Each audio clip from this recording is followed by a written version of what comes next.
आज आप लोगों के समक्ष भाग रेखा के संबंध में बताना चाहता हूँ। हस्तरेखा ज्योतिष में किसी भी व्यक्ति का फलादेश बताने में भाग रेखा का महत्वपूर्ण स्थान है। अब हथेली में भाग रेखा, जीवन रेखा, मणिबंध, चंद्रछेद तथा हथेली के बीच से प्रारंभ हो सकती है। यानी कहीं कभी जीवन रेखा से निकलती है, कभी मणिबंध से, या कभी चंद्रछेद से, या कभी कभी हथेली के बीच से निकलती है। अब इन सब पर्वतों की स्थिति कहाँ है? जीवन रेखा ये है, इसे जीवन रेखा कहते हैं। जीवन रेखा तो कभी कभी यहाँ से निकलती है, ये शनि पे जाती है, और ये मणिबंध से जाती है, और ये चंद्र पर्वत है जहाँ कभी कभी चंद्र ये भाग रेखा ऐसे यहाँ से ऐसे निकलती चली जाती है। तो किसी व्यक्ति का भविष्य बताने के लिए उसके दोनों हाथों की हथेलियों का गहन निरीक्षण करना चाहिए। व्यक्ति जिस हाथ से अपना सारा कार्य करता है उसी हथेली के अध्ययन से वर्तमान और भविष्य का फलादेश किया जाता है। और जो नॉन वर्किंग हैंड है, यानी जिससे कम काम करते हैं, उसके जो है उसका भूत यानी जो समय बीत गया है इसके पीछे का भूतकाल बताया जा सकता है, उसका भविष्य। और भाग रेखा के संबंध में महत्वपूर्ण बातें अब आपको मैं बता रहा हूँ, निम्न है। यदि हथेली में भाग रेखा का भाव है तो आप जितना कर्म करेंगे उतना ही फल मिलेगा। यानी ये कभी कभी ऐसा होता है, हथेलियों को देखते हैं तो भाग रेखा दिखती ही नहीं, कहते हैं भैया हमारे भाग्य नहीं है कुछ। तो ऐसी स्थिति में निराश होने की आवश्यकता नहीं है। इसका आशय सीधा सा है कि आप जितना कर्म करेंगे उतना ही फल मिलेगा। दूसरी बात यह है दोस्तों कि यदि भाग रेखा मणिबंध से निकलकर हथेली में शनि पर्वत तक पहुंच जाए, ये मणिबंध है, कलाई के पास रहता है, यहाँ से सीधे ये शनि पर्वत है, बीच की उंगली जो है मध्यमा है, सबसे बड़ी उंगली कहलाती है, दिखती, वहाँ अगर पहुँच जाती है और साथ में सूर्य रेखा जो है भी स्पष्ट हो। ये देखिए, ये इसी शनि पर्वत के बगल सूर्य पर्वत है, ये कनिष्ठा व अनामिका उंगली है, इसी के नीचे ये सूर्य पर्वत। अगर यहाँ जो सन लाइन है, इसको सफलता की रेखा भी कहते हैं। अगर ये भाग रेखा भी है, ये सूर्य रेखा भी है, तो व्यक्ति अपने जीवन में सफलता प्राप्त करके बहुत प्रोग्रेस करता, बहुत उन्नति करता। तीसरी बात यह है कि यदि मणिबंध से निकलने वाली भाग रेखा जो जाकर शनि पर्वत पर समाप्त होती है, मान लीजिए एक सीधी रेखा जा रही है मणिबंध से और एक चंद्रसेद से, ये चंद्रसेद ऐसे जाकर यहाँ से मिल जाए, ऐसे मिल जाए, चंद्रमा से निकलती है ऐसे जाती है, इसी वाली रेखा में मिल जाती है। तो इसका तो आप समझ लें, ये जो हथेली मान लीजिए इधर से जा रही, तो उस व्यक्ति का भाग्योदय दूसरे पक्ष के वजह से हुआ है। यानी औरत है तो आदमी की वजह से होगा, और आदमी है तो शादी के बाद उसकी प्रोग्रेस होगी। नेक्स्ट, केवल एक लंबी भाग रेखा देख करके ज़्यादातर कचरे जोशी यही करते हैं कि हाथ में रेखा देखे तुरंत बताएगा आप बड़े भाग्यशाली हैं। अरे दोस्तों, ऐसा नहीं है। केवल एक लंबी भाग रेखा देख करके खुश नहीं होना चाहिए। अच्छी भाग रेखा वही मानी जाती है जिससे कोई रेखा निकल करके किसी पर्वत पर पहुंचती है। उदाहरण के लिए, यदि भाग रेखा से निकलकर कोई शाखा बृहस्पति पर्वत पर जाती है तो ऐसे लोग समाज में उच्च पद के धारक होते हैं। अब दोस्तों उसको चित्र में समझेंगे तो ये समझ में उदाहरण आएगा। यही भाग रेखा हमारी जा रही है और ये हमारा बृहस्पति पर्वत, शनि के जस्ट ये तर्जनी उंगली होती है अंगूठे के बगल, तो अगर यहीं से ब्रांच निकले, कहीं से जा कैसे ये यानी इसी से एक ब्रांच निकले और शाखा और वहाँ जाके पहुँच जाए, तो ऐसे लोग जो है समाज के उच्च जो है पद के धारक होते हैं, काफ़ी सम्मानित लोग होते हैं। संस्था के मुखिया हो सकते हैं, वैज्ञानिक हो सकते हैं, बहुत सी चीज़ें हैं। जितने ऑफिसर रैंक के हैं इस तरह के लोगों के हाथ में मिलता है।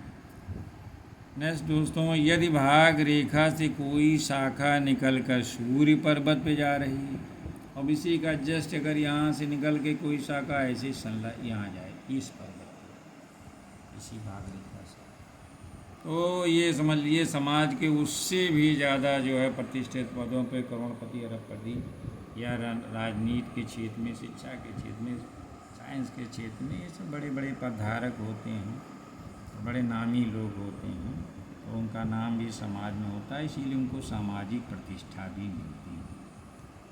अब कभी कभी भाग रेखा जीवन से देर से निकलती दिखाई देती है। कभी कभी दोस्तों ऐसा होता है कि भाग रेखा पता ही नहीं चलता, और ये जीवन रेखा में यहाँ से ऐसे, तब जाके यहाँ ये जीवन रेखा है, यहाँ से कभी कभी यहाँ से ऐसे निकलती है, यहाँ से पहुँचेगी सब शनि पर्वत पर, यहाँ तक गायब है। शुरुआत मणिबंध से होनी चाहिए, अब जीवन रेखा से निकल के पहुँच रही है शनि पर्वत पे। तो ऐसे व्यक्ति जो है, समझ लीजिए कि वो अपने भाग्य के स्वयं निर्माता हैं, स्वयं निर्माण करते हैं और अपने बलबूते पर जो है आगे बढ़ते हैं। परिवार का कोई विशेष नहीं रहता है, अपनी मेहनत, अपनी बुद्धि, अपना सब वजह से आगे बढ़ते हैं। नेक्स्ट, यदि भाग रेखा चंद्र पर्वत से शुरू होकर के, ये देखिए भाग रेखा अगर ये चंद्र पर्वत से शुरू होकर के ऐसे पहुँचे, कभी कभी ये था इधर से सीधी न जाकर इस चंद्रमा से ये भाग रेखा दिखाई देती, ये वाली नहीं रहती। कभी ऐसा होता है कि ऐसे जा रही है, दो रेखाएं मिल गई, लेकिन कभी कभी ऐसा होता है ये रेखा नहीं दिखती और चंद्रमा से उसकी भाग रेखा ऐसे शनि पे जा रही है। तो ऐसे व्यक्ति कलाकार किस्म के होते हैं, आर्टिस्ट टाइप, भावुक होते हैं, अभिनय करते हैं, आंसू जल्दी हंसते भी हैं, रोते भी हैं। इनके भाग्य का निर्णय जनता करती है, यानी ये जो नेता टाइप के होते थे, अभिनेता, संगीतकार, जो जनता जो है इनका निर्णय करती है कि उनका कार्य अच्छा है या नहीं। ऐसे लोग उन्नति तो बहुत करते हैं, लेकिन कभी कभी जो है असफलता से निराश भी हो जाते हैं।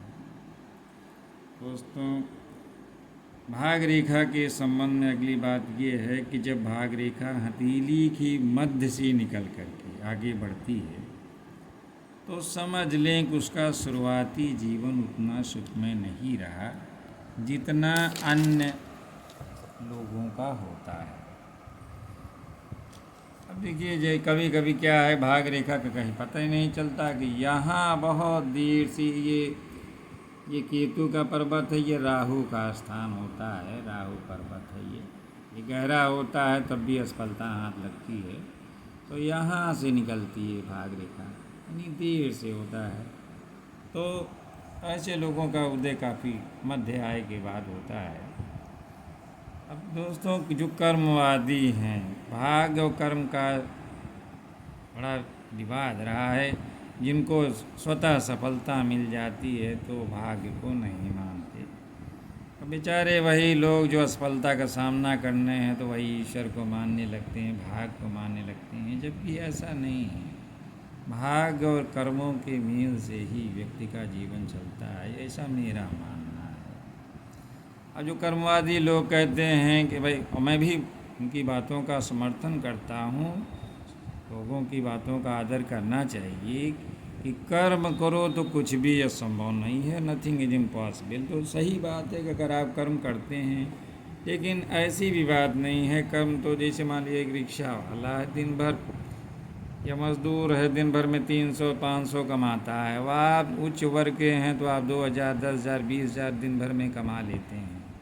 तो ये कहीं न कहीं मेरा अपना मानना है कि भाग्य का ही खेल है। कर्म तो दोनों करते हैं, उससे कम कर्म में ज़्यादा कमाते हैं, और एक कर्म कर रहा है उससे कम कमा रहा है। तो मेरा मानना है कि कर्मवादी होना चाहिए, लेकिन भाग्य का संयोग मिल जाए तो फिर कहने क्या है।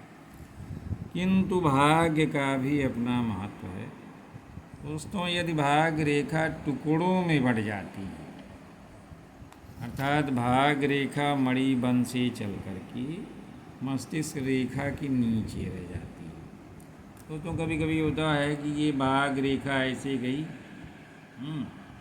और यहीं से ब्रेकिंग हो गई, यहाँ से फिर टूटी हुई है, यहाँ से निकल रही है। तो ऐसी स्थितियों में क्या होता है, या बाद में फिर यहाँ से नहीं यहाँ से निकल रही है, ये हार्ट लाइन है, कभी कभी बहुत देर बाद निकलती है। तो यदि भाग रेखा टुकड़ों में बंट जाती है, अर्थात भाग रेखा मणिबंध से चल करके मस्तिष्क रेखा के नीचे रह जाती। कभी कभी तो ये मस्तिष्क रेखा है किसी की लंबी होती है, जो विद्वान होते हैं, ज़्यादा माइंड रखते हैं, तो उनकी लंबी होती है। जो थोड़ा भौतिकवादी होते हैं, पैसा तो बहुत होता है, लेकिन उनकी छोटी भी उंगलियाँ, मस्तिष्क रेखा इतनी बड़ी होगी, बहुत पैसे वाले होंगे। और जो ज़्यादा मस्तिष्क रेखा लंबी होगी तो समझो विद्वान टाइप के हैं, पैसा हो सकता है उनके पास ना ही हो, लेकिन ऐसे लोग इंटेलेक्चुअल वर्ग के लोग होते हैं, वकील हैं, डॉक्टर हैं और शिक्षक हैं। ऐसे लोग वैज्ञानिक, मतलब बहुत ज़्यादा मस्तिष्क वालों का डेवलप हो चुका है। तो यदि भाग रेखा टुकड़ों में बंट जाती है, तो भाग रेखा मणिबंध से चलकर मस्तिष्क रेखा के नीचे रह जाती है और बाद में हृदय रेखा से ऊपर शनि पर्वत चलते जाती है। तो भाग्य में कुछ समय के लिए समझिए, जो अगर ये भाग रेखा टूटती है ये दोस्तों के बीच में, तो इसमें व्यवधान आ जाता है। जैसे पिक्चर में इंटरवल हो जाता है तो आप व्यग्र रहते हैं क्या होगा, तो ऐसा व्यक्ति परेशान रहता उतने दिनों तक, पता नहीं क्या होगा रिजल्ट मेरा पिक्चर का। जैसे एंड सब जानने के लिए परेशान रहते हैं, तो ऐसा व्यक्ति परेशान हो जाता है निश्चित रूप से दिनों तक। इस स्थिति में क्या होता है दोस्तों कि या तो उसकी सर्विस चेंज हो जाएगी, या जिस व्यवसाय को कर रहा है उसको चेंज करके दूसरा मतलब व्यवसाय करना पड़ जाता है। विशेष बात ये दोस्तों कि हाथ की प्रकृति के अनुसार भाग रेखा का फल मिलता है। दोस्तों अभी ये हस्तरेखा ज्योतिष इतना आसान नहीं है कि एक ही दिन में आपको सारी बातें बता दी जाएं। हाथ की प्रकृति पर भी निर्भर करता है कि किस तरह का वर्गाकार है, शंख का, दार्शनिक हाथ है।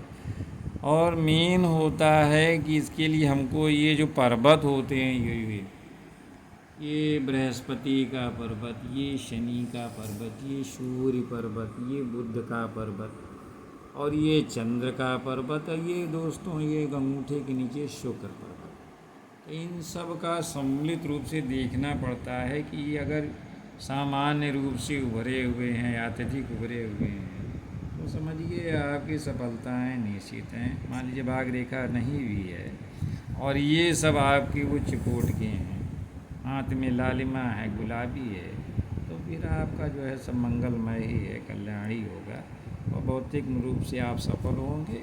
हाँ, मानसिक चिंताएं तो जो है कभी कभी जो है हथेलियों में अगर ज़्यादा इन भाग रेखा को कोई रेखा इधर से आके शुक्र से काटे, ये सब समझिए भाग को रोकने वाली हैं, व्यक्ति का परेशान हो जाता है। ये भाग और उधर रेखाएँ हैं, तो ये कई चीज़ों का अध्ययन करना पड़ता है। तो बुध, बृहस्पति, चंद्र, शुक्र, सूर्य, शनि, मंगल, राहु, केतु पर्वत की स्थिति देखकर सही भविष्यवाणी की जा सकती है। तो दोस्तों बस आज इतना ही भाग रेखा के बारे में मैंने आपका मार्गदर्शन किया है। अगर आपको अच्छा लगता है तो मेरी इस वीडियो को लाइक करें, कमेंट करें या सब्सक्राइब करें, जिससे मेरा उत्साह बढ़े कि आप लोगों के समक्ष में अपनी बातें पुनः रखने का साहस कर सकूं। धन्यवाद।